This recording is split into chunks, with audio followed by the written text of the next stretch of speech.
السلام عليكم ورحمة الله وبركاته. ازيكم عاملين ايه؟ يا رب تكونوا بألف خير وصحة وسعادة وسلامة يا رب.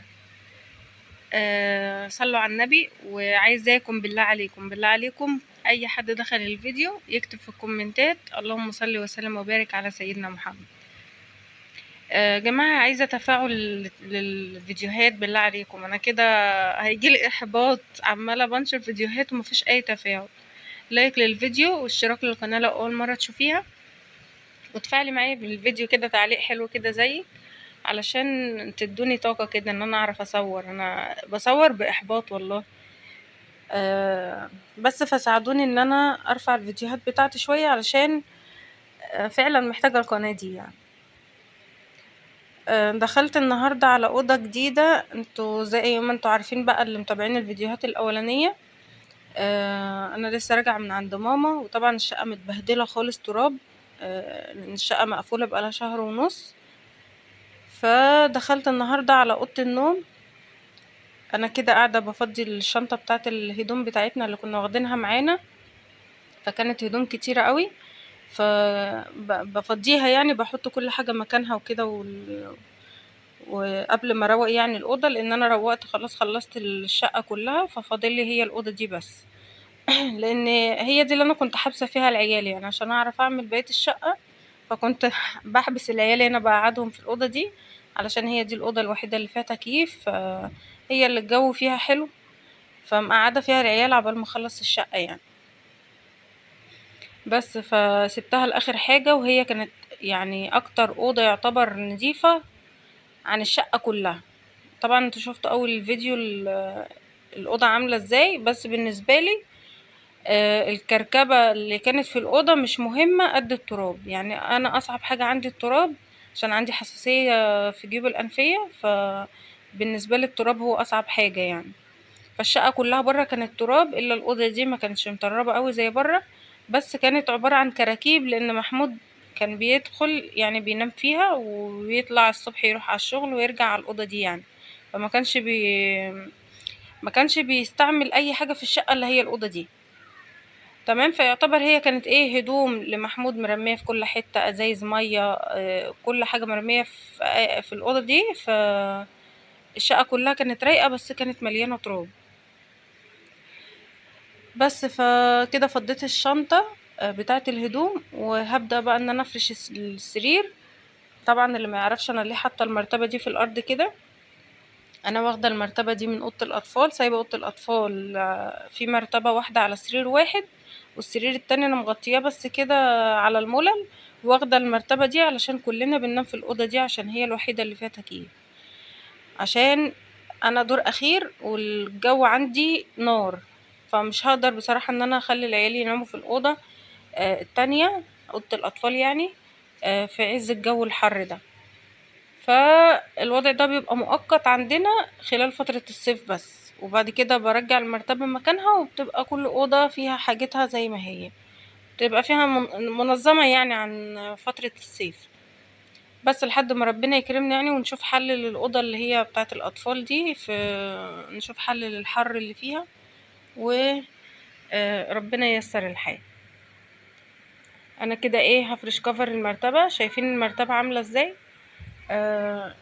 لو حد عنده حل ان انا انضفها، حل بالحل ده يعني يقولي، لان انا بوظت المراتب بتاعتي اللي هي الكبيرة دي واللي هي في الارض دي. ان انا كنت عمالة على بطال كل شوية اعمل خلطات واقعد انضف فيها، فكنت ابص الاقيها ايه، البقعة الصغيرة بقت كبيرة بعد التنظيف. لا، دي بتتوسخ مش بتنضف. فاهميني؟ البقعة بتفرش كده وبتكبر، معرفش ليه.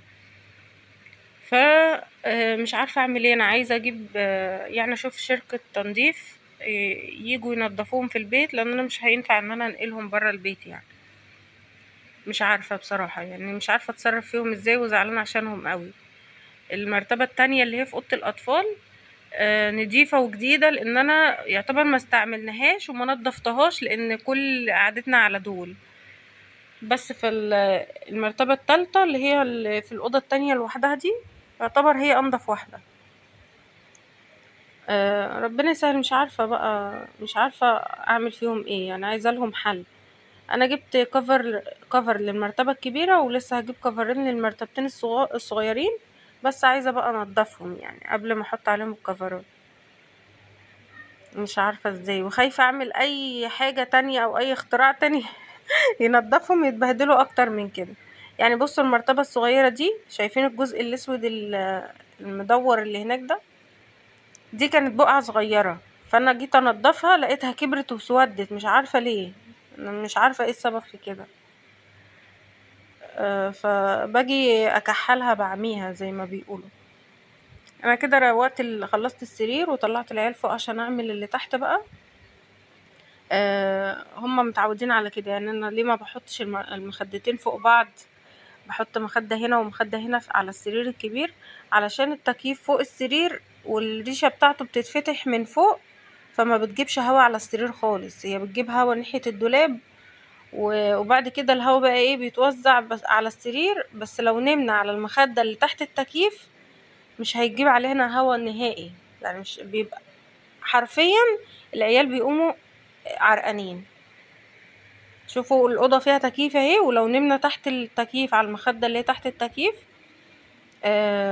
العيال بيقوموا عرقانين وبيبقى الجو حر قوي فيها. فبننام الجنب التاني كده تحت المروحة، علشان المروحة بتجيب علينا الهوا بتاع التكييف، فاهميني؟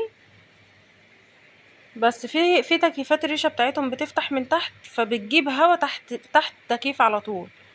انما التكييف بتاعي لا، بتفتح المروحة الريشة بتاعته بتفتح من فوق. مش عارفة انتوا فاهميني ولا لا؟ الريشة بتاعته بتفتح من فوق، فما بتجيبش هوا على السرير خالص. انا كده خلصت يعتبر الأوضة دي. مش فاضل بس غير ان انا ارص الهدوم اللي انا فضيتها من الشنطة، واحط كل حاجة مكانها يعني من هدومنا، و اكنس الارض بس. يعني هي مش محتاجة اي حاجة تانية غير ايه، هي مفيهاش سيراميك باين غير حتت صغنونة خالص، فسهلة قوي ان انا همسحها لما اعمل المية، علشان زي ما تشوفوا معايا في الفيديو همسح بره، يعني هعيد على الصالة بقى والريسبشن زي ما انا لان انا مخلصاها بقالي يومين. فطبعا اتطرب تاني. شايفين الازايز قد ايه اللي محمود مستخدمها ومرمية بقى في كل حتة في الأوضة، يعني مكنتش عارفة اشيلهم اصلا. انا ليه بجمعهم كلهم مع بعض كده؟ عشان حاطة التليفون بالستاند ورا الباب، فبخرج بالعافية يعني، فقلت ايه اخرج مرة واحدة عشان مش كل شوية اهز التليفون. شايفين الغسيل قد ايه؟ آم، طبعا الغسيل ده مع الغسيل اللي هو بتاع الفرش اللي بره، اللي هو البياضات اللي كانت على الركنة وفرش السرير اللي بره والمفارش وكل حاجة بره حرفيا هتتغسل.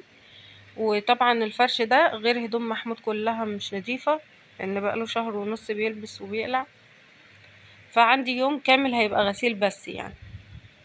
يلا ربنا يقويني. دي شنطة تانية برضو كانت هدوم معانا، برضو بفضيها وبحط الهدوم كده في طبق، وبعد كده باخد الطبق ارص بقى كل حاجة مكانها. بس على كده يعني يعتبر كده ان انا خلصت الأوضة. بالنسبة لي طالما رقت كده هي خلاص كده خلصت. مجرد ما هشغل المكنسة بس هكنس الجزء ده. وشايفين الحتة اللي هي بتاعت السيراميك اللي باينة جنب السرير دي، يعني يعتبر هي دي اللي باينة في الأوضة. فمش محتاجة الأوضة تنظيف أكتر من كده يعني، الحمد لله. يعتبر أكتر أوضة ما تعبتش فيها. أجي بقى أعمل السلم. بصوا اعذروني على صوتي لأن أنا تعبانة، يعني عندي برد النهاردة. فاعذروني على صوتي يعني النهاردة. جيت بقى عشان انضف السلم. طبعا الشقة طول ما هي نظيفة والسلم مش نظيف بيقعد يدخل تراب تاني، وكل اللي داخل واللي خارج يوسخ في الشقة. فجبت في حاجات كانت مركونة بقى محطوطة، يعني شباشب وصنادل وكده برا الشقة من قبل ما اسافر. فطبعا اتملت تراب، مش هينفع ان انا ادخلها كده، فقلت ايه اغسلهم الاول واصفيهم انشرهم يعني، وبعد كده ابقى اشيلهم. فقعدت كده اغسل فيهم، وبعدين هاخد الطبق كله صفيتهم يعني في الطبق، وبعد كده هشيل الطبق كله واديه البلكونة ينشف بقى هناك. فضيت ايه شايفين قدام الشقة مليان شباشب وصنادل مليان. فغسلت كل ده طبعا وهبدأ بقى ان انا انضف في السلم. يعني ده يعتبر كان اكبر ازمة في حياتي، السلم ده. لانه كان متبهدل قوي. طبعا هنا خدت شفشق مية ارش السلم اللي جاي من على السطح. عندي مش معمول بلاط ولا سيراميك ولا حاجة، ومعمول اسمنت كده بس، فبيبقى التراب فيه صعب في التنظيف زي ما قلت لكم، عشان الجيوب الانفية عندي فلازم ارش مية. برش مية الاول عشان ما يعفرش عليا كتير، واعرف ان انا انضفه. بس كده خلصت الجزء اللي هو فوق. بصوا، طالما السلم اللي فوق ده خلص، انا مبشيلش هم باقي السلم بقى. لانه بلاط وبيتعمل بسرعة، يعني بيتكنس بسهولة وبيتمسح بسهولة. بس اللي بيكسلني وبيخليني اتضايق من تنظيف السلم هو الجزء اللي فوق ده اللي انا وريته لكم، اللي هو كله اسمنت ده، لانه بيتعبني في التنظيف عشان التراب يعني. هنا بنضف البيبان، طبعا عليها تراب، مش قادرة اقول لكم. انا بنزل من عليها التراب بس مؤقتا عشان اخلص السلم، لان اليوم ده كان عندي مزحوم وبعمل فيه حاجات كتيرة. ف بنزل بس التراب كده من على البيبان، وبعد كده هاخد يوم اغسل فيه البيبان بتاعت البابين بتوع الشقة دول، و البلكونات. لان انا البلكونات نضيفة الشيش، بس برضو ايه يعني هغسلهم يعني اللي هو ايه، آه هعيد عليهم. تمام. بس بصوا بقى قدام الشقة عامل ازاي. فطبعا كل ده بيدخل لي جوه، كل ما افتح الباب بيدخل لي جوه. ومن ساعة ما جيت انا بفتحش باب الشقة بسبب بسبب التراب ده. فخلصت عملت السلم وفتحت بقى باب الشقة، وبقفل بقى باب السلك ده عشان يدخل هوا في الشقة. ما عنديش انا هو الباب ده يعني يعتبر اللي بيدخل تهوية للصالة، غير البلكونتين. بس البلكونتين مش على طول بفتحهم يعني، فاهمين. فعشان كده عملنا الباب ده لباب الشقة باب سلك، علشان اقدر ان انا افتحه، عشان ايه ما يدخلش دبان بقى وكده. بس شايفين يا جماعة كمية التراب عاملة ازاي. انا عمري انا عمري ما شفت كمية التراب دي قبل كده. بس الحمد لله هي فترة وعدت على خير. الحمد لله الحمد لله ان ماما قامت بالسلامة، وبدعي ربنا ان ربنا يكمل شفاها على خير وما شوفش فيها اي حاجة وحشة ابدا يا رب. بس انا كده يعتبر خلصت. هعمل بقى العجلة دي، هاخدها الحمام عشان اغسلها. طبعا اتملت تراب بتاعت مصطفى، فهاخدها الحمام عشان اغسلها. نفضتها بس كده من التراب، وهاخدها اغسلها بقى علشان امسح بقى السلم.